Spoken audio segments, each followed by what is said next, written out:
Bienvenue chers amis au cœur de l'émission Homo Micro. Homo Micro, l'émission qui se prend en mots. Au cœur de la culture LGBT, QI+, Brahim Naik Balk, entouré de ses chroniqueurs, inonde de couleurs les ondes depuis 2004. L'aventure continue avec cette nouvelle émission qui commence maintenant. Avec le cercle des chroniqueurs, heureux de vous savoir à l'écoute pour la dernière émission de la saison. Où que vous soyez, bonjour ou bonsoir à toutes et à tous. Un invité ce soir avec notre ami Jean-François Kérisy. Oui, bonsoir à tous. Ravi d'être là encore une fois pour la dernière de l'année, enfin de la saison plutôt. Ce soir, nous avons l'excellent acteur Erwan Fallet qui sera avec nous dans quelques minutes. On a un plaisir de faire sa connaissance. Il est surtout le jeune homme qui fait fantasmer tout le monde dans Le Lycéen, le dernier film de Christophe Aubray. Avec le cercle des chroniqueurs, David Alphen terminera la saison avec nous dans Queer and Pop. En fin d'émission, nous rejoindrons Nathan Hilero, qui est en Suisse, à Montreux, pour le festival de jazz. Il va tout nous dire tout à l'heure en fin d'émission. Et pour la dernière de la saison, j'écris ton nom avec Valérie Beau. Bonsoir à toutes et tous. Eh bien moi, je vais écrire de nombreux noms. C'est la fin de saison, alors il y a des envies d'exposition, des découvertes, des lectures, podcasts radio. Enfin, je vais vous raconter tout ça très vite. Merci de rester avec nous. Homo Micro, l'invité du jour. Martin Chabot est l'un de nos invités. Il anime depuis une saison l'émission à succès, L'heure où l'arc-en-ciel se lève, diffusée à Montréal. Sa première saison a été un succès qui a été captivé par les auditeurs de Montréal et d'ailleurs. Avec 33 ans d'expérience à Radio-Canada, Denis Martin a utilisé son expertise pour produire une émission de qualité. Nous sommes ravis de le recevoir. Il vient nous parler de son parcours et aussi de son actualité. Bonsoir Denis Martin, ça fait plaisir de te voir. Ça fait plaisir. Tu sais que j'étais un des premiers invités ici il y a 19 ans. Ouais, oui, c'est vrai. Il y a combien de temps qu'on s'est vu? On s'est vu en 2004. Ouais. Hein? Tu commençais à l'époque. Le temps passe. Mais tu n'as pas vieilli du tout. Hein? Merci. C'est ce qu'on me dit souvent, ça me fait plaisir. Toi aussi, on va dire. Merci d'être là. C'est Lucien qui réalise l'émission ce soir, puisque nos deux amis jeunes réalisateurs sont en vacances. Et comme je disais tout à l'heure en début d'émission, Nathan interviendra pour parler de jazz. Alors, Denis Martin, tu viens de conclure la première saison de ton émission et diffusion queer, intitulée L'heure où l'arc-en-ciel se lève. J'aimerais que tu nous parles un peu de cette émission et faire le point de cette première saison. Alors, cette émission, c'est une émission qui se veut une émission d'actualité et de sujets qui touchent nos communautés LGBTQIA+. En fait, nous, on dit 2 LGBTQIA+, pour les personnes bispirituelles, parce que les personnes autochtones étaient là bien avant nous. Alors, on les reconnaît en premier et les personnes donc, de nos communautés s'appellent bispirituelles dans ces communautés. Et donc, l'idée derrière ça, c'est une radio, Canal M, c'est une radio qui est diffusée sur le câble numérique télé, mais c'est une radio et qui fait dans l'inclusion. Et on m'a demandé donc de préparer une émission du genre. Et donc, oui, ça a très bien fonctionné. J'ai été étonné. Donc, ça remplit un besoin, je pense, dans nos communautés. Je parlais de ton expérience de 33 ans à Radio-Canada. Tu as fait aussi de la télévision, mais je crois que tu n'as pas envie d'en parler vraiment. Non, ça ne me dérange pas. J'ai été presque... En fait, j'ai fait 33 ans à Radio-Canada, puis plusieurs années dans d'autres chaînes. Alors, j'ai 40 ans de métier. Ça ne me rajeunit pas. J'ai commencé à 5 ans, je pense, c'est ça, oui. Donc, oui, j'ai fait beaucoup de télé, beaucoup de radio. Cette expérience-là est beaucoup en information. J'étais journaliste donc, au Téléjournal, à Radio-Canada, au Radio-Journal à la radio. Mais à la radio, j'ai eu la chance d'animer des émissions d'information. Donc, je suis une personne d'info. Et donc, j'ai mis ça à profit à cette nouvelle émission de radio. Qui t'apporte énormément après 33 ans d'expérience aujourd'hui. Ah, c'est un plaisir. D'avoir un micro, on te donne un micro, on te paye pour le faire. Ouais. C'est un privilège. Ouais. C'est bien quand tu dis on te paye pour le faire. On aimerait bien que ce soit notre cas. Qui sait, peut-être à la rentrée de septembre. Qui sait. On fera Radioton. Effectivement. Alors, tu es également auteur et c'est ainsi que nous t'avons découvert. Est-ce que tu peux nous parler un peu de tes écrits ? Alors, j'écris d'abord des romans contemporains qui touchent les thématiques LGBT Et j'explique toujours aux gens que j'ai commencé à écrire parce que je voulais écrire ce que je voulais lire, parce que ça n'existait pas, je suis vieux, ça n'existait pas beaucoup les livres avec nos thématiques. Une fois, elle nous l'avait dit aussi, Valérie, je l'avais interviewée, elle dit « J'aime bien écrire ce que j'aime lire, en fait. Ouais. Oui, Et vous rejoignez. Oui, j'ai écrit le premier roman que j'ai écrit, c'était vraiment cette démarche-là. Et Ouais. je trouvais pas ce que je voulais lire, alors je l'ai écrit. Et puis moi, j'en avais assez de toujours m'imaginer, tu sais, la princesse dans les bras du prince charmant, parce que moi, c'était surtout ce rôle-là que je voulais jouer. Alors, j'ai décidé que j'étais pour écrire pour moi. Et donc, j'ai écrit sous forme de chronique, les Chroniques du village, qui est devenu rue Sainte-Catherine-Est, métro Baudry. Et il y a longtemps que je t'aime, je ne t'oublierai jamais. Et là, depuis ce temps-là, j'écris d'autres titres. Je suis en panne d'écriture. C'est un peu pour ça que je suis venu à Paris, pour changer l'air, un peu, de reprendre la machine. Ouais. Alors, revenir à Paris, j'espère que ce n'est pas pour vivre une expérience justement où tu as récemment publié Escale, parisienne, qui raconte les aventures d'un Québécois queer à Paris qui découvre qu'il a été trompé. On l'a tous au moins été au moins une fois, peut-être ou Plusieurs fois dans mon plusieurs cas, fois, oui. pendant des années, par son ex qui vivait aussi ici à Paris. Dis-nous tout. Alors, c'est vraiment... En fait, ça m'est arrivé. C'est parti d'un fait vécu. Je me suis retrouvé à Paris. Et je venais de larguer mon mari à l'époque, parce que j'en pouvais plus l'endurer. Il était vraiment toujours en train de me dire... Il était jaloux, c'était épouvantable. Et j'arrive à Paris, je rencontre ce beau mec, on commence à jaser. Il me parle de son petit ami, qui est américain, qui travaille pour une compagnie aérienne. C'était la même compagnie, c'était le même petit ami. Alors, ils se fréquentaient depuis 8 ans, et nous, on vivait ensemble depuis 8 ans. Oh là là. Et on venait de se laisser. Alors, quand la réalité dépasse la fiction, Ouais. ça méritait un roman. Bon, mais c'est sûr que là, j'ai tout romancé, Ouais. mais c'est d'abord aussi un roman qui parle de violence dans les relations de couple entre hommes. Et c'est un sujet tabou. Et je vais y revenir là-dessus dans mon prochain roman, d'ailleurs. Alors, pourquoi les thèmes queer sont-ils si présents dans ton œuvre littéraire, Denis Martin? Ben, on l'a un peu mentionné tantôt. Moi, je me dis, je parle de ce que je connais. Je vais écrire sur des sujets que je connais. Je peux pas parler...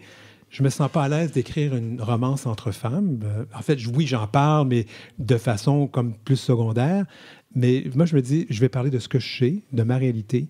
Et encore une fois, j'écris des choses que moi, j'aurais aimé lire quand j'étais plus jeune. Et je me dis peut-être que d'autres vont vouloir lire ça. Ouais. Ton œuvre littéraire se concentre principalement sur la condition d'être un homme. Ouais. Est-ce que c'est important vraiment pour toi? C'est au cœur de ma démarche artistique. C'est quoi d'être un homme? Et la réponse n'est pas si simple que ça. En fait, on ne s'est jamais vraiment posé la question comme les femmes, elles l'ont fait, elles le font encore et n'ont aucune...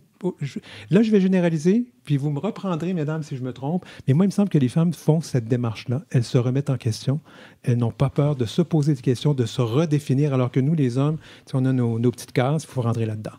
Hein, t'es top, t'es bottom, t'es homo, t'es gay, t'es bi, ça s'arrête là. Alors...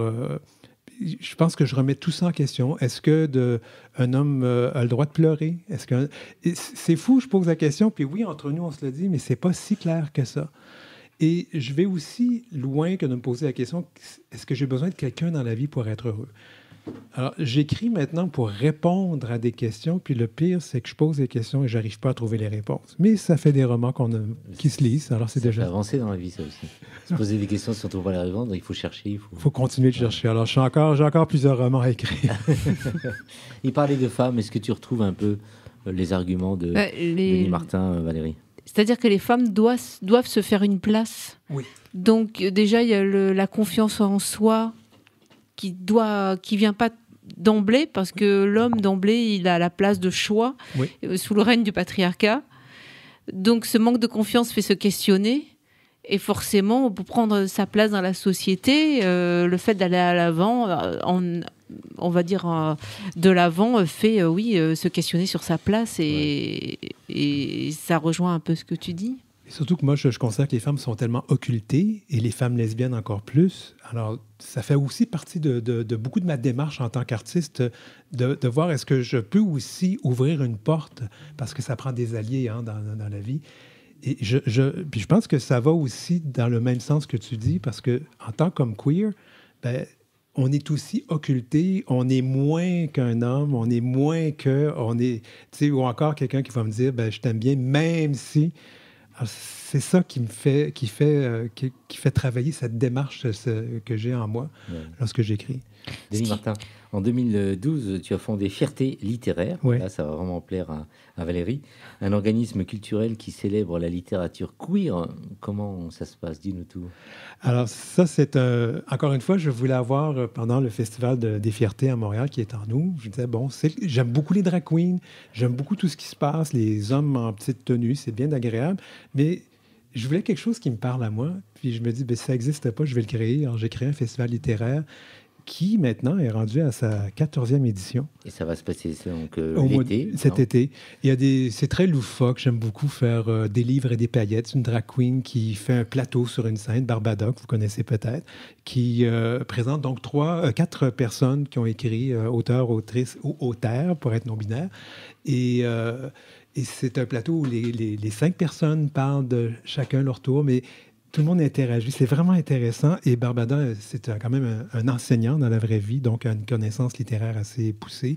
On fait le combat homo, O-U-X-M-O-T-S, où c'est 4 personnalités qui défendent. C'est un peu comme le combat des livres.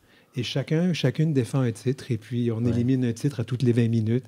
On a des trucs... on a le grand effeuillage littéraire. Oui, justement, le grand effeuillage littéraire. C'est quand même assez intriguant, tout ça, dis-nous. Alors, c'est aussi dans ma vision des choses. C'est un événement où les artistes se présentent sur scène complètement nus pour lire des textes.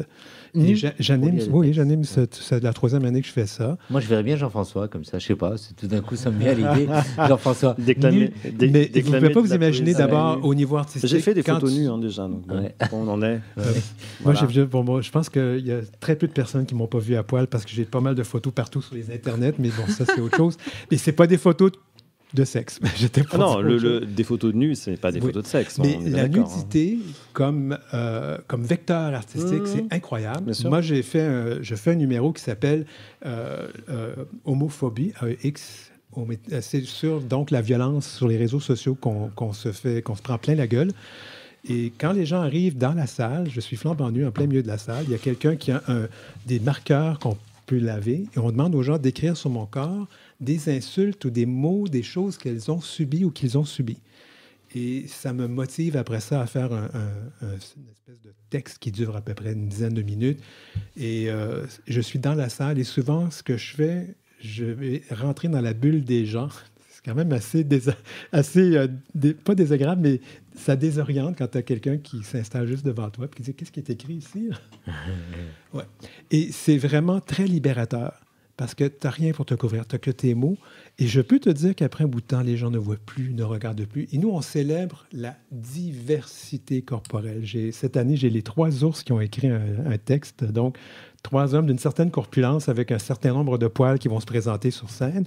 Aïcha Black, une femme noire qui est une influenceuse au Québec. Alors, c'est très varié en âge et en diversité. Et moi, le message que j'envoie là-dedans, c'est que le corps, c'est beau et le corps peut servir. Ça peut être un vecteur artistique. Et évidemment, il y a des règles. On demande aux gens de ne pas nous toucher quand on est devant eux. Mais voilà. Un salon du livre en hiver? Oui, salon du livre. Cette année, il n'aura pas lieu parce qu'on n'a pas reçu le financement demandé au gouvernement. On avait beaucoup d'argent pendant la pandémie, mais là, maintenant, il n'y a plus de besoin. Alors, on a été obligé de couper. On a eu une coupure majeure de notre financement de l'État. Fait que cette année, il n'y aura pas de Salon du livre. On va le refaire l'an prochain. Mais Salon du livre, ça, c'est encore une fois, Salon du livre queer. Quand on l'a fait, la première fois, c'était en pleine pandémie. Et on a eu, c'était 450 personnes par jour. Et on diffuse les événements sur les... Ah oui, ça, c'est l'autre chose qu'on fait. Pas le grand effeuillage, mais tous les événements sont diffusés sur YouTube et sur Facebook. Et si on a 60, 80, 100 personnes dans la salle, il y en a 1000 qui regardent l'événement. Et peut-être pas en direct, mais ils vont le regarder par la suite. Et on voit que des gens nous regardent en Afrique, en Europe. Alors, on s'est rendu compte qu'il y avait un besoin et on va continuer de le faire. Alors, les événements du Salon du Livre, on est allé chercher 1000 à 1500 personnes, je pense, par jour. C'est quand même beaucoup pour nos communautés. Denis Martin, tu es un boulimique du travail, donc encore une fois, tu as plein de projets en cours. Ouais. À défaut d'avoir un amoureux, je mettrais ça. Ouais. Peut-être que tu as trouvé, là, après l'émission, qui sait. Un bout français, oui, peut-être. Hein? Ouais. Des projets, alors? Oui, je travaille sur un projet d'un nouveau roman. Et mon grand projet personnel, j'ai un nouveau chien qui arrive chez moi. Ah, c'est ça, j'allais te dire, tu es pressé de retourner à Montréal parce que... 10 juillet, j'ai mon nouveau chien qui s'appelle Gustave. Et c'est beau tout ça. Alors, dis-nous, tu es venu à Paris au moment de la marche des fiertés, tu as vécu quelque chose de nouveau et tu as apprécié cette marche. Oui, moi j'ai apprécié le fait qu'il n'y avait pas de char, qu'il n'y avait pas de fardier. J'ai apprécié le fait que, oui, il y avait peut-être moins de musique, mais tu sais quoi, moi j'ai parlé à plein de gens pendant le défilé. Surtout que je me promenais en jockstrap, j'avais les fesses à l'air, alors... mais j'ai parlé à plein de gens, j'ai rencontré plein de femmes, plein d'hommes, plein de personnes non-binaires, plein de personnes fluides. Et on avait le temps de se parler. Je ne sais pas pour vous autres. Et puis aussi, on avait le temps de marcher. Puis moi, j'ai beaucoup aimé ça et j'aimerais voir ça à Montréal parce que nous, on a les grands fardiers, c'est très bruyant. Bien qu'on n'a pas eu de défilé l'année dernière, en passant, tu te rappelles, ça a été annulé parce qu'il y a eu une erreur assez majeure, oui. Merci, Denis Martin. Tu restes avec nous pour la suite de l'émission? Oui, pourquoi pas. Jusqu'au bout avec nous. Merci d'être là. Homo Micro, le cercle des chroniqueurs. Mais tout de suite, c'est le moment de Queer and Pop. David Alphen termine en beauté. Il nous parle de l'actualité brûlante des séries télé aux États-Unis et il nous fait un point sur les œuvres LGBT à voir en ce moment. Écoutez. Bonsoir Brahim, bonsoir chères auditrices et chers auditeurs, bonsoir à toutes et à tous autour de cette table.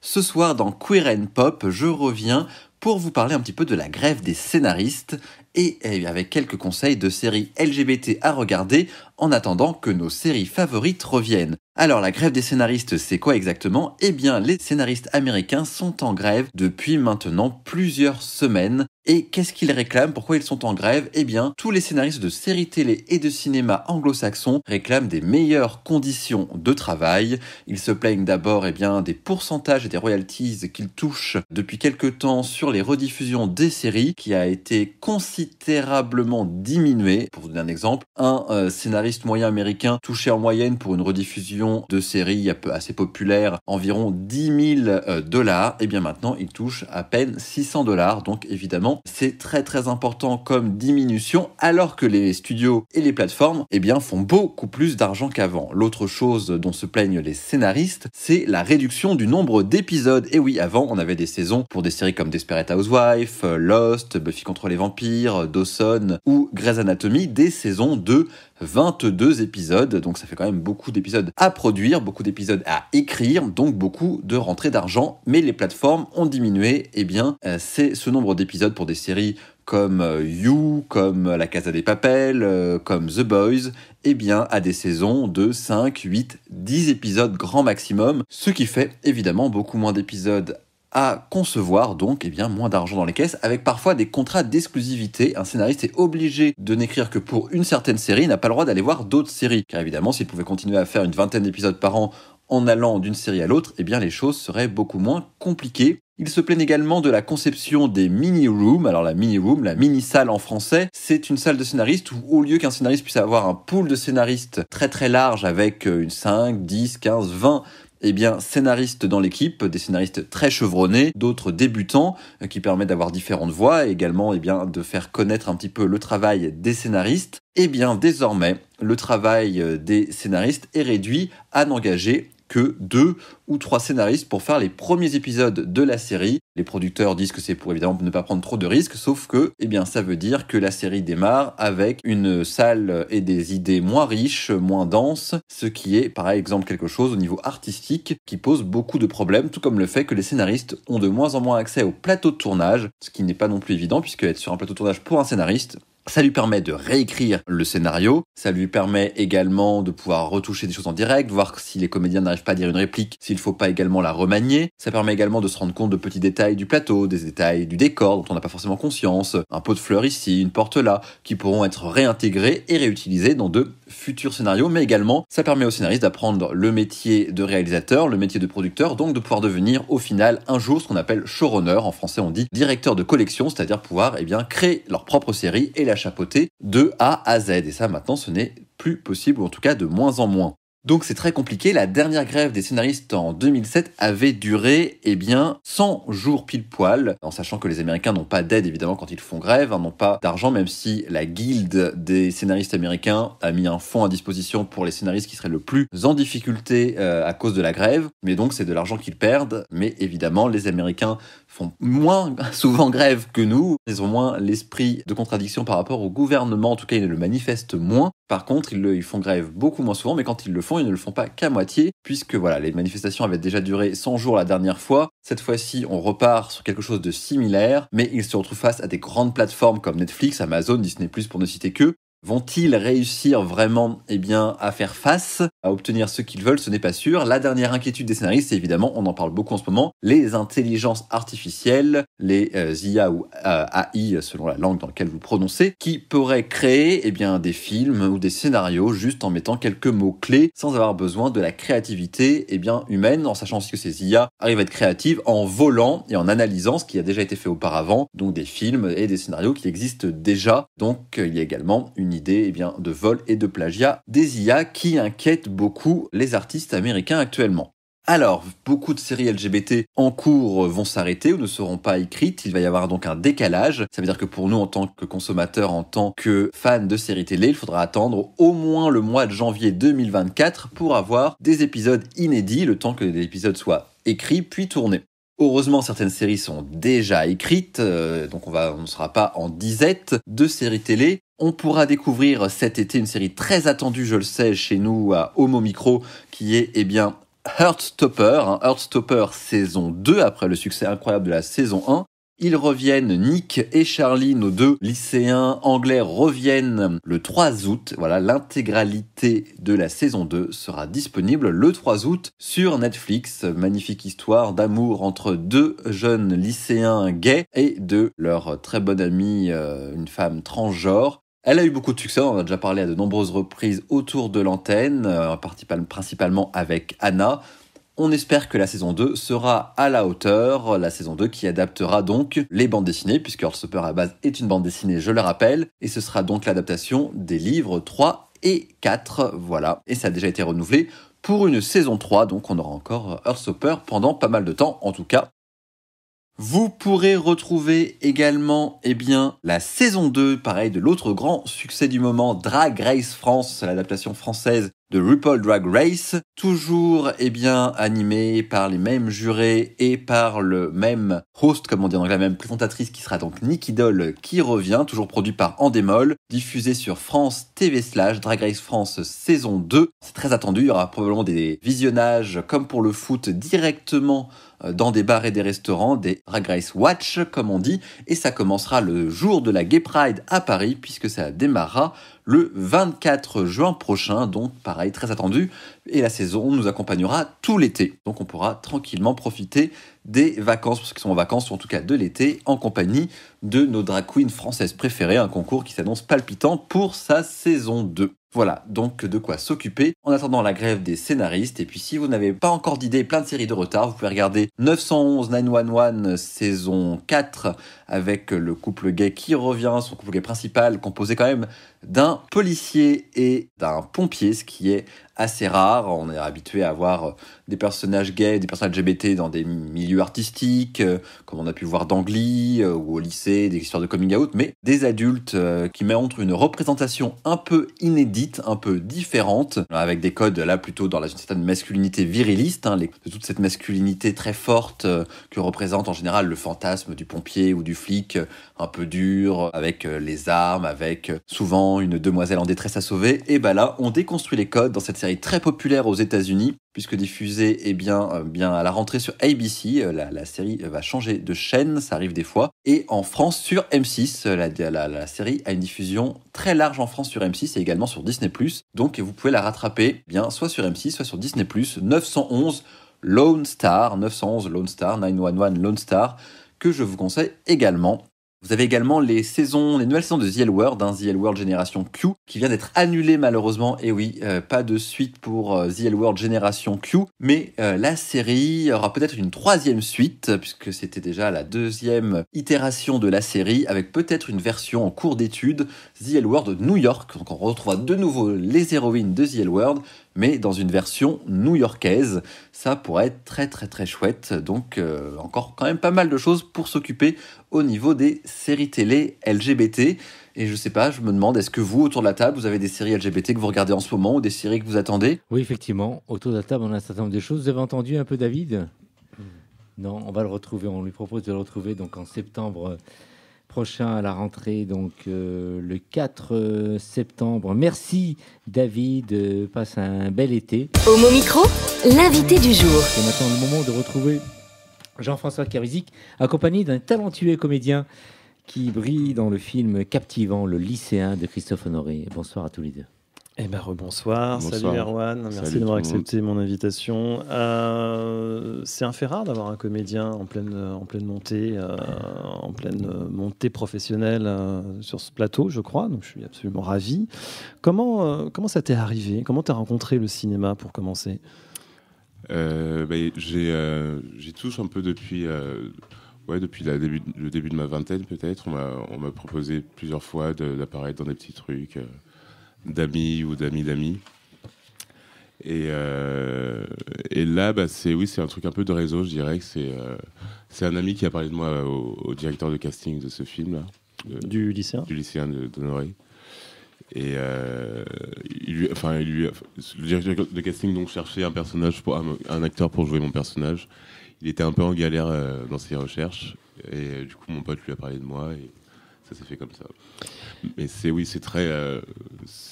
beaucoup de réseautage, je dirais. Et du réseautage copain ou du réseautage professionnel ? Oui, du réseautage copain. Ouais. Parce qu'il pas en soi, c'est pas Oui, honteux, c'est on est bien d'accord. Tu parlais justement donc de ce casting du lycéen de Christophe Honoré qui sort en DVD chez Memento, je le précise, et qui est, je crois, diffusé sur Canal en ce moment. Donc profitez-en parce que c'est un film magnifique. Je vais pitcher en 30 secondes. C'est l'histoire d'un jeune homme très à l'aise avec sa sexualité qui vit avec sa mère et son père, et qui perd son père dans un accident de voiture et qui a beaucoup de mal à faire son deuil, sa mère étant dépassée, magnifique Juliette Binoche, je le précise au passage, et dépassée par ce deuil, elle ne sait pas comment gérer son fils. Et donc, son frère, joué par Vincent Lacoste, lui propose de venir à Paris, ville dans laquelle il fait ses études. Et dans cette ville, dans son appartement, il a un colocataire qui s'appelle Lilio, qui est en face de moi. Comment on approche ce personnage de Lilio qui fait fantasmer un peu tout le monde ? On se demande même si le grand frère, Vincent Lacoste, part un petit peu en fantasme dessus. Enfin, c'est peut-être ma perception. Hein, mais... Ouais, je pense que je t'ai imaginé certaines choses, je pense. Écoute, je pense que c'est un personnage très libre et rassurant, je dirais, ouais. C'est aussi peut-être il miroite aussi un peu des désirs de... Il miroite peut-être, ouais, je dirais, comment dire, peut-être un idéal chez Lucas, un idéal masculin peut-être, de par sa liberté et son calme, je dirais. On rappelle que le lycéen dans le film a 17 ans, hein, donc il est en pleine construction de plein de choses. Moi, ce que j'ai ressenti en regardant, parce que je l'ai vu 2 fois, du coup, pour être bien sûr reprendre une petite dose d'érotisme, ton personnage, quand même, il est très présent, parce qu'on pourrait parler de rôle secondaire, de second rôle, etc., comme on fait souvent dans les classements, alors qu'en fait, c'est pas du tout le cas. Son rôle, il n'apparaît pas au début du film, il apparaît en plein milieu, mais jusqu'à la fin, en fait, ton personnage, s'il n'existait pas, changerait tout le scénario du film, en fait. Oui, et c'est ça qui est brillant. C'est sûr qu'il apporte cette dimension peut-être un peu... je ne saurais pas comment l'expliquer exactement, mais c'est un peu une ligne... c'est un peu une ligne de... C'est une ligne forte, en fait. On a un peu le sentiment que c'est une ligne forte et que sans ce personnage-là, en fait, ce lycéen Lucas serait pas en capacité de commencer son deuil, en fait. Peut-être c'est aussi, un peu un modèle. Hein. Parce que lui, il est tourmenté, il va dans tous les sens, et ce mec-là, ouais, il a tendance à l'apaiser peut-être un peu, ouais. Et en même temps, tu le prends sous ton aile. Et je prends un peu son voilà. aussi, ouais. Et jusqu'au bout, je n'en dis pas plus parce que le film est extrêmement puissant. Et ce personnage donc, que tu joues, et on le retrouve aussi à la fin du film, je n'en dirai pas plus, mais franchement, il faut aller voir ce film en DVD en tout cas, parce que je ne pense pas qu'il soit encore en salle, mais c'est vraiment un très beau personnage. J'ai lu plein de choses en fait, je me suis un peu renseigné quand même à ton propos, et on trouve des petits qualificatifs comme ça, je te les jette. Il y a charme dingue, après il faut définir ce que c'est que le charme, ça c'est un autre problème. Il y a une voix profonde, et moi il y a un terme que j'adore, je ne sais pas si tu es d'accord avec ça, c'est la masculinité douce. Bah ouais, écoute, c'est beau quand même. Je sais pas si c'est ce que je reflète dans ma vie de tous les jours, mais c'est ce pourquoi on me demande de jouer en général jusque-là. D'accord. Ouais, c'est un petit peu ce truc, ouais, peut-être de douceur, masculinité certainement, mais surtout de douceur, ouais. Ok, donc t'es quelqu'un de doux, en gros. Je pense, ouais, je pense, ouais, plutôt. Non, on le sent et ça se voit effectivement, ça se sent et ça se voit. Alors, j'en parle parce que c'est quelque chose que tu dis bien volontiers. Il y a une dimension très queer dans ta revendication, dans qui tu es en fait, et racisé évidemment. Est-ce que tu penses que le cinéma français, notamment le cinéma entre guillemets d'auteur français, je pense à Christophe Honoré, commence à comprendre l'importance d'être pluridisciplinaire, d'être ouvert au monde tout simplement? Ouais, je pense que on vit dans une époque où on est obligé de prendre en compte tous ces profils-là, mais moi, c'est pas quelque chose que j'ai forcément revendiqué dans ma jeunesse ou quoi, mais c'est quelque chose que je suis. Du coup, j'ai été obligé de faire avec, quoi. Mais c'est vrai qu'en termes de revendication, je suis pas le mec le plus engagé non plus, mais oui, je pense que dans le cinéma, c'est même si la queerness, on en parle depuis un moment, peut-être dans le cinéma indépendant, c'est vrai que le côté racisé, c'était un peu plus mis de côté, quoi. Et aujourd'hui, oui, je suis très. Moi, en tout cas, je suis fier d'arriver dans ce mouvement. Enfin, je suis fier d'arriver aujourd'hui avec cette nouvelle. Cette nouvelle. Je vais pas dire réalité. Enfin, mais ces nouvelles prises en compte, quoi. Parce qu'on n'est pas à l'abri que tu deviennes, pas dire un symbole, parce que c'est toujours difficile, on s'en débarrasse difficilement, mais d'être celui par lequel, finalement, le cinéma français va s'ouvrir vers des choses complètement nouvelles par rapport à ça. Ouais, peut-être aussi, ouais. Parce que j'ai vu qu'il y a quelques projets quand même de sympa. Ouais, j'ai fait un... Enfin, au moment de tourner, juste avant de tourner le Honoré, d'ailleurs, j'ai tourné un film de quelqu'un qui s'appelle Ira Sachs. Il est en salle en ce moment. Ça s'appelle Passage. Passage, ouais. Et pareil, mon personnage, c'est une espèce de trio, hein, on est bien d'accord. Ouais, un triangle amoureux. Un trio amoureux, oui. Je rentre un peu comme le quatrième pion de ce truc. Et oui, c'est vrai que mon identité queer racisée, elle est encore présente dans ce film-là. Et même le troisième dans le film dans lequel j'ai joué, qu'on a fini en mars dernier, toujours encore, c'est bien. Enfin, je suis toujours noir et je suis toujours nous, on en est ravis, donc voilà. Je reviens 30 secondes sur Passage qui vient de sortir en salle, que je n'ai pas vu, mais je vous engage tout de même à le voir. Tu tournes quand même avec un acteur extraordinaire qui a une formation classique, qui est très jeune. Je vois que Denis Martin me regarde avec attention. Il s'agit de Ben Whishaw, Monsieur Q dans James Bond, il a quand même joué Shakespeare. Moi, je l'ai vu dans les adaptations de Shakespeare. Comment on bosse avec un mec comme ça? Écoute, moi j'ai été un peu jeté dans la gueule du loup au moment de ce tournage. C'était vraiment le premier long dans lequel j'ai joué, quoi. J'ai pas eu énormément de direction, même si Ira est quelqu'un de pareil très doux et très rassurant. Il m'a un peu laissé faire mon truc, quoi. Du coup, ça m'a quand même beaucoup stressé. Et Ben était là justement pour me rassurer. Il m'a vraiment permis de vivre la chose dans le calme et sans trop de pression, quoi. Enfin, il a apaisé ma pression en tout cas. Parce que là, il me vient une idée quand même qui peut être intéressante. Je ne sais pas où en est la famille Broccoli. Je précise que la famille Broccoli, c'est ceux qui tiennent les droits des James Bond aujourd'hui. Mais je me disais enfin moi perso, mais je pense que je suis pas le seul. Je te verrais bien dans un James Bond, mais très nettement.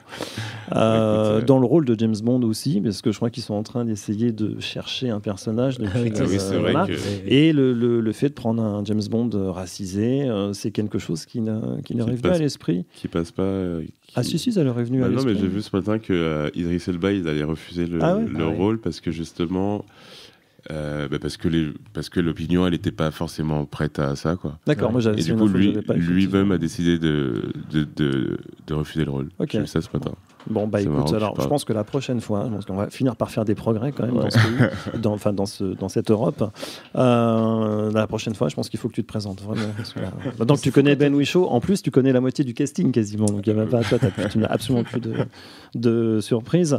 Qu'est-ce que pour toi être acteur en fait? Parce que je sais que tu fais plusieurs choses, tu t'en parles pas, mais tu dessines, me semble-t-il. Tu fais de la déco? Non, je dessine pas, mais oui, je fais de la déco, j'ai fait des fringues. Tu as fait du vêtement, j'ai fait beaucoup de choses. Ouais. Et pour moi, être acteur, pour le moment, c'est peut-être un peu parler de moi sans parler de moi, parce que jusqu'à-là, on m'a appelé pour des choses qui font aussi partie de ma vie. C'est aussi un peu... je suis quelqu'un d'assez pudique finalement, mais j'ai pas choisi d'être acteur. Hein. Au début, je me cherchais, du coup, c'est peut-être un peu thérapeutique aussi de me montrer plus, enfin d'être... de m'assumer plus, même si j'ai toujours été en accord avec moi, mais le revendiquer, quoi, peut-être. Tu arrives un peu à projeter ta vie cinématographique? Non, pas du tout. Pas du tout. Je sais pas du tout où est-ce que ça va me mener. mais en tout cas, je glisse dessus sans problème. Ouais. C'est ce qui est, quand on s'est rencontrés il y a 2-3 semaines, je sais plus, je lui ai dit que j'ai des photos sur lui, enfin de lui, très très chouette. Et la première chose qu'il m'a dit, c'est non, mais je suis absolument pas photogénique. C'est déjà bon, alors que je pense qu'il se connaît mal, hein, ce garçon. Il n'y a pas l'image, mais je vous engage à aller voir son travail, quoi qu'il en soit, parce que c'est un acteur vraiment très très prometteur et on est très content de l'avoir reçu. En tout cas. Merci, JF. Merci d'avoir répondu à l'invitation. Donc encore plein de projets, j'imagine. Tu vas pas tout nous dire. C'est en attente. Ouais. On attend un petit peu. Il y a aussi, de l'écriture.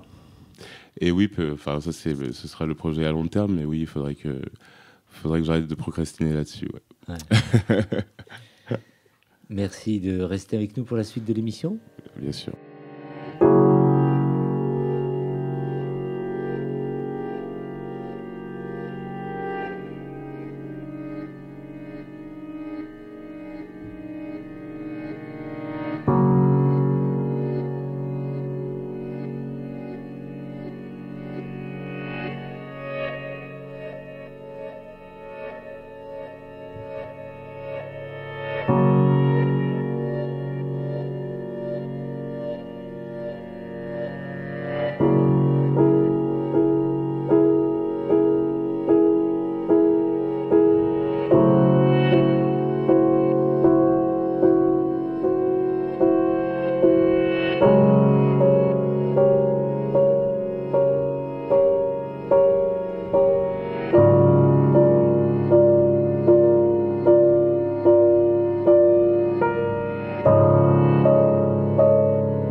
le cercle des chroniqueurs. Nous allons passer à Valérie Beau, J'écris ton nom, une série un peu d'été, très décontracte ce soir, non ? Exactement. Alors, je vous invite déjà à une exposition qui a commencé le 28 juin. Alors, je vous avoue, je ne suis pas encore allée la voir, mais je peux faire confiance à Renan Prévost, formidable comédien qui m'en a vraiment dit les meilleures choses. Le communiqué de presse explique donc que le Centre Pompidou présente plus de 500 œuvres d'artistes qui ont participé aux luttes pour la reconnaissance de nos droits et offert de nouveaux regards sur nos sexualités. Sont présentés notamment le salon lesbien de Nathalie Clifford-Barnet, lieu de fermentation artistique d'une pensée alternative à la croisée des disciplines, l'œuvre homoérotique de Jean Cocteau, ça doit vous intéresser, la photographie de l'entre-deux-guerres, médium privilégié d'expression du désir homosexuel chez Florence Henry ou Raymond Wackel, le théâtre des inversions du Paris des années folles, où les genres se troublent ou s'échangent. Il sera question de Jean Genet. Et aussi de production graphique et vidéo du militantisme des années 70 autour du phare, le Front homosexuel, l'action révolutionnaire. Alors ça, c'est juste un échantillon. Et on a encore le temps d'y aller, ce sera jusqu'en novembre, mais je pense que pour l'été, c'est une belle pause pour celles et ceux qui font un petit tour à Paris. Et je t'y invite. Alors, où que vous soyez, si vous partez sur la plage, si vous partez en train, si vous êtes chez vous juste à rêvasser, où que vous soyez, je vous en ai parlé juste un petit peu la semaine dernière parce que ce podcast a reçu un outdoor le 18 juin. C'est Voyage au Gouinistan. Alors, j'ai commencé à l'écouter. C'est drôle, intelligent, sensible, émouvant. Vraiment sans retenue à écouter. Redis-le, Voyage au Gouinistan. Gouinistan, ouais, c'est mignon. Ça fait du bien à entendre.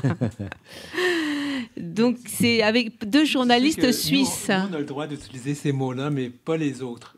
Oui, oui, c'est vrai. Et alors, bon, comment partir sans livre ? Ce n'est pas possible. Alors, je salue, mais très, très chaleureusement, les éditions Gallimard pour la collection Imaginaire, qui nous offrent des éditions à prix modéré avec de véritables chefs-d'œuvre. Des livres qu'on ne trouvait plus. Alors, d'abord, Violette Leduc. Alors, sa plume est unique et je vous invite à glisser dans votre sac « Trésor à prendre ».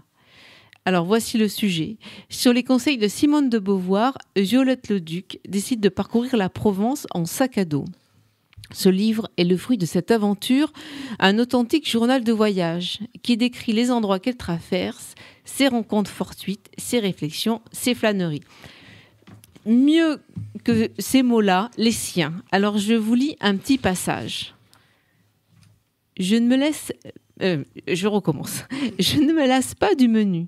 Tomates fraîches, charcuterie, vache qui rit, pêche, chocolat meunier, citron pressé ou bien du vin rouge, selon ma tempérance ou mon intempérance. Mon dos à midi cherche un double dans le fossé, contre un poteau télégraphique, contre une meule, contre un cabanon. Il est 7 heures du soir au mois de juillet dans les campagnes. Je m'arrête. Je demande à ma mort qu'elle me prenne en été à la même heure, lorsque la lumière a mûri, lorsque dehors est une douce véranda. Que je meure lorsque l'aboiement du chien de l'infini baisse d'un ton, que je meure après le sursaut, le cliquetis au cœur des soucoupes du café où je vous ai attendu, madame. Voilà, pensez à Simone de Beauvoir. Alors, au début de la chronique de mes invitations, je vous ai parlé du salon lesbien Nathalie Clifford-Barnet. Il en est souvent question quand on se plonge dans la culture lesbienne. Alors, voici un autre livre publié toujours aux éditions Imaginaires de Gallimard au titre « Je me souviens ». Curieusement, ce livre est publié anonymement. Alors, c'est en 1910. C'est une lettre enfiévrée qui nous parvient aujourd'hui avec d'autant plus de force qu'elle aurait pu être oubliée. Avec cette célébration urgente de l'amour entre deux femmes, Barnet habite tous les recoins de la passion, de la cristallisation de la défaite, ode à la nature et au corps de la femme aimée, évocation sensible du désir et de l'étreinte. Et avant de vous lire quelques mots de Nathalie Kifford-Barnet, soulignons la majestueuse préface de Suzette Robichon. Voici pour terminer les mots de Nathalie. Je me rappelle les soirs rouges où nous nous dévorions, insatiablement affamés, où nos baisers devenaient des meurtres. Je me rappelle les soirs violets, où notre désir ne désirait que l'anéantissement, et nous avions la faim et la soif de la mort. C'est très beau. Voilà. Mais partons quand même nous baigner. Un tour de table, Erwan. Est-ce que tu penses un peu de ce que tu viens d'entendre? C'était profond, là, la dernière citation. Ouais. C'est beau de savoir qu'il y a de l'actualité sur nous. Jean-François? Moi, j'étais à deux doigts de pleurer parce qu'en fait, quand Valérie, je le dis à chaque fois, mais c'est vrai, mais quand Valérie dit quelque chose, ça m'émeut toujours. Voilà, donc c'est tellement bien dit. Non, mais j'irai voir certaines choses, clairement. C'était beau d'entendre. Denis Martin. Oui, Denis Martin. C'était beau d'entendre une telle passion, mais une voix de femme qu'on n'entend pas souvent. On se l'est dit tantôt, hein, les femmes sont occultées beaucoup dans notre société. Merci Valérie. Homo Micro, le cercle des chroniqueurs. C'est rare quand même dans Homo Micro et dans notre équipe et sur même FPP, un milliardaire qui est allé retourner vivre dans sa maison l'été. C'est Nathan Hilero qui est en Suisse, à Montreux, pour le festival de jazz. Salut Nathan, est-ce que tu nous entends? Bonsoir Brahim, comment ça va? Ça va, merci. Alors tu es au festival de jazz pendant une semaine. Dis-nous tout un peu, mais il doit y avoir une superbe ambiance là-bas. Alors effectivement, il y a une très belle ambiance autour de moi. Là actuellement, je suis juste en face du Lake House, qui est un programme qui est extrêmement intéressant parce qu'en fait, ça fait partie de la programmation gratuite du festival. C'est d'ailleurs très très bien parce qu'en fait, étant donné qu'il y a aussi des concerts payants, la programmation a été seulement annoncée un mois à l'avance. Et je peux vous dire qu'en tout cas, on n'est pas déçus parce qu'il y a forcément plusieurs scènes. Il y a notamment le Lake House qui est là. À côté de l'auditorium, du coup, là où se situent les concerts payants. Parmi, du coup, certains concerts auxquels je suis d'ailleurs actuellement et celui qui est en cours, c'est bien sûr un bassiste de renommée qui s'appelle Mononéon. Et puis d'ailleurs, voilà, il a incarné pas mal de petits titres qui sont très très intéressants. Voilà, notamment il y a ça. À minuit d'ailleurs, à la coupole aussi au Lake House, parce qu'il y a plusieurs salles au Lake House. Il faut savoir que du coup, celle où je suis, c'est le Memphis. Il y a d'autres salles aussi qui existent, notamment la Coupole. Il y a le cinéma aussi qui est très sympa, qui propose pas mal de petites séries de documentaires. Entre autres, voilà, par exemple, ce soir, on peut retrouver, par exemple, à 22h, il y a The Police Everyone Stares. Donc, autrement dit, c'est un documentaire sur police, en plus, qui va être assez intéressant. Et puis, voilà, par exemple, il y a pas mal de choses intéressantes. On retrouve des masterclass aussi assez intéressantes, notamment qui se dérouleront tout le long de la semaine. Mais bien sûr, le festival de jazz, c'est pas seulement que cette semaine. Il y a aussi des choses intéressantes la semaine prochaine. Je vais vous détailler ça, notamment, voilà, je vais vous prendre un exemple qui va être quand même assez intéressant. Notamment, je parle, on va dire, pour ceux qui connaissent un peu, mardi 11, il y a Jacob Banks qui passe notamment au Votre Jazz Lab. Je pense qu'il ne faut pas le louper parce que c'est quand même un artiste assez important. Il est très très bon trompettiste. Je sens que c'est même un des meilleurs trompettistes actuellement de la planète. Et puis le lendemain, on va dire, à l'auditorium, on va retrouver Mort Sheba, qui est un groupe de afro-cubaine qui est quand même assez intéressant. Donc voilà, vraiment, si vous aimez beaucoup la programmation, vous pouvez venir. Bon, bien sûr, c'est payant, forcément. Jacob Banks, c'est à partir de 88 francs suisses, c'est pas donné, forcément. Et puis Mort Sheba, c'est 125 francs suisses. Je sais que c'est pas donné, mais au moins ça vaut la peine de venir. Si jamais vous n'êtes pas satisfait, il reste toujours bien sûr les concerts gratuits. Voilà, notamment Mononéon ce soir. Demain, il y a aussi le masterclass avec Jacob Collier, qui est quand même un très très bon musicien. On aura aussi un workshop jeudi soir avec John Baptiste, pianiste très reconnu en tout cas dans le monde du jazz, et qu'on adore énormément. Sinon de votre côté, ça va bien ? Ça va, ça se passe bien du côté de Paris. Quand on t'entend, on aimerait bien plutôt être à Montreux, du côté de la Suisse. Tu aurais pu m'inviter, Nathan ? J'aurais pu, mais le problème c'est que voilà, j'avais pas prévu j'ai prévu d'y partir, c'est vrai, il y a un petit bout de temps déjà, mais ça a été compliqué pour moi de réserver, je t'avoue, même au niveau des places. Il faut savoir que moi aussi de mon côté, par exemple, vendredi, moi je repars du coup samedi parce que j'ai pas beaucoup de temps, mais vendredi soir, je vais aller full brésilienne, je vais faire full bossa nova parce que je vais voir Robert Sassa et Gilberto Gil avec ses enfants qui sont quand même assez bien et je sens que ça va vraiment envoyer du très très lourd ce vendredi-là. Voilà. Si, Nathan, il y a Jean-François qui voulait intervenir. Je voulais juste dire que Mono Neon, ils seront en concert au New Morning à la mi-juillet. Il sera avec son groupe et il ne faut pas louper, tu as raison. C'est vraiment un mec génial. C'est une espèce de soul funk qui a juste à tomber, vraiment. Nathan, tu voulais nous proposer un morceau musical pour terminer avec toi ? Tout à fait. Eh bien justement, je vais vous proposer d'ailleurs un morceau de Mono Neon, parce que forcément j'adore cet artiste en ce moment, très bon bassiste. Il a joué justement en tout début de concert quand je suis arrivé. Il faut savoir que je suis quand même arrivé un petit peu en retard malheureusement à cause de l'horaire. Je pensais que c'était à 20h30. C'était à 20h, je suis arrivé à 20h15. Voilà, c'est pas grave parce que j'ai au moins pu retrouver la chanson qu'il a au moins commencé à jouer et que j'adore en ce moment. Ça s'appelle Hot Cheetos de Mono Neon et honnêtement le morceau est une pépite. Si vous voulez aussi, vous pouvez le retrouver sur YouTube en ligne. Il est passé aussi fin mars à Paris. Il était justement au New Morning avec le Jam Card sur lequel il avait joué avec notamment Larnell Lewis qui était un très gros batteur. Il avait joué du coup aussi avec Ibrahim Malouf qui avait introduit du coup les Jam Card Sessions à Paris. Et donc du coup, ce soir, je vous propose qu'on écoute ça tout de suite parce que vous pouvez aussi retrouver la vidéo, la version live est incroyable. Mais le morceau s'intitule Hot Cheetos, on écoute ça tout de suite.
De retour sur le plateau. Eh bien, écoutez, il nous reste quelques minutes avant de nous quitter et avant de nous retrouver donc la saison prochaine. Merci d'avoir été là, cher Erwan, et vivement que tu reviennes parmi nous pour nous parler d'autres films, et je suis sûr qu'il y en aura plein d'autres. Merci à toi, Brahim, de m'avoir invité. Ouais. Avec plaisir de revenir. Oui. Ouais. Merci, Denis Martin Chabot. J'espère pas dans 5 ans. Non, je vais revenir plus tôt, il n'y a plus de pandémie. Puis moi, j'espère voir Erwan à James Bond. Ah ouais, tiens, oui. On verra ça, ouais. Ah, c'est pas mal. Valérie Beau, merci d'avoir été là pour la dernière. Et ben voilà, et puis je vais en profiter pour faire le plein de bonnes idées, de lectures, de découvertes pour la rentrée. Ouais, ça va être sympa. Jean-François, merci de nous avoir permis de rencontrer Erwan. Écoute, avec plaisir. Moi, je suis ravi qu'il ait accepté de venir, en fait. Ouais. Parce que, vraiment, je le redis, mais le lycéen, faut vraiment le voir, parce que c'est un film formidable. Merci. Alors, s'il fallait en 2 mots dire ce que c'est que Homo Micro, tiens, notre ami du Canada, Homo Micro, c'est quoi, pour ceux qui ne connaissent pas? Moi, je l'appelle la maman de toutes les émissions et balado-diffusion et podcasts des communautés queer. Ça a toujours été mon rêve d'être une maman, donc ça me fait plaisir d'entendre ça. Oui. Pour toi, Valérie, c'est une équipe où c'est le bonheur de se retrouver, d'être avec vous à l'écoute et d'être ensemble aussi, parce que quand on est comme ça, avec vous, c'est magique en fait. Vous tous ici et vous tous là dans vos oreilles, là, vous nous écoutez maintenant en direct ou en podcast. Ouais. Jean-François? Alors moi je suis un petit nouveau quand même par rapport à vous. Oui, il y a combien de temps maintenant? Depuis septembre-octobre, je sais plus, dernier. Donc voilà.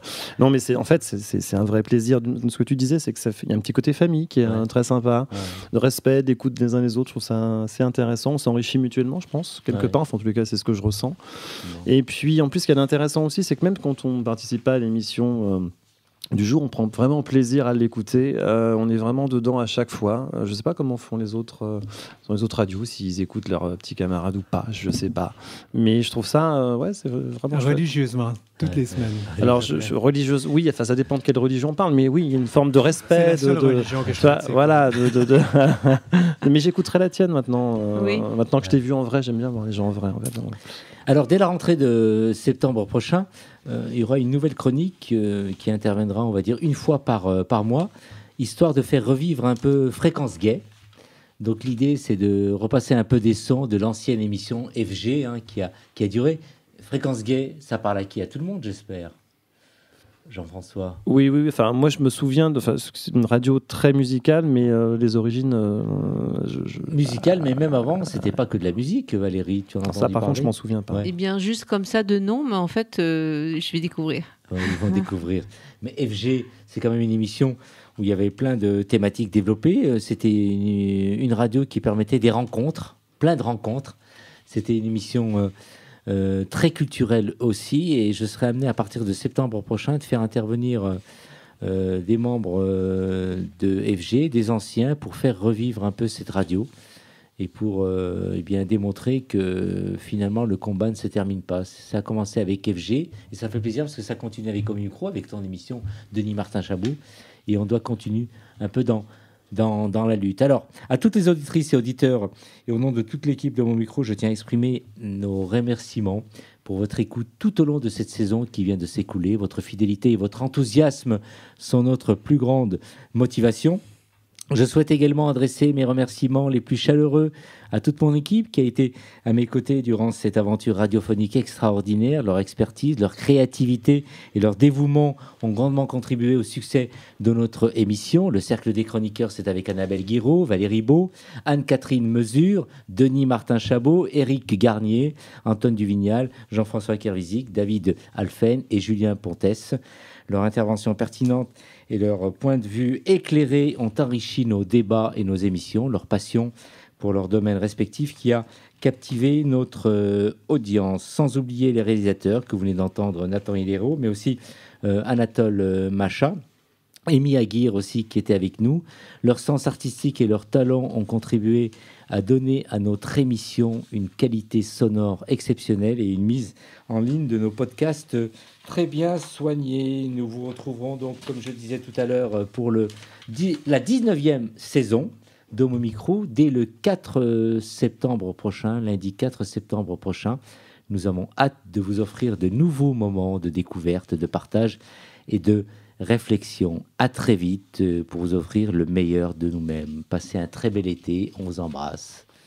Et on ne vous oublie pas, à très très bientôt. Ciao, ciao. Hey! Oh non! Cette émission est maintenant terminée. Mais, un conseil, retrouvez l'ensemble des podcasts d'Homo Micro, l'émission qui se prend au mot, sur toutes les bonnes plateformes de streaming.